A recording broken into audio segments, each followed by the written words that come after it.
కాంచీపురం మండలంలో తమ్మిగానిపల్లిలో ఒక ఇన్సిడెంట్ జరిగిందండి.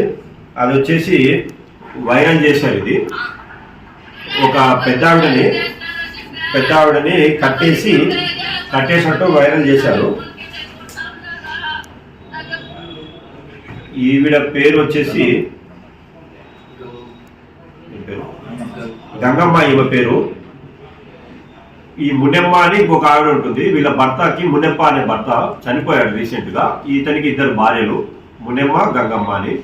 వీళ్ళ కొడుకులు ఉంటారు, ఈ 2 లేడీస్ కి కొడుకులు. వీళ్ళ కొడుకులకి ఆస్తి తగరాదు ఉంది. ఈ గంగమ్మ కొడుకు సురేష్ అనే అబ్బాయి ఏం చేశాడంటే నిన్నటి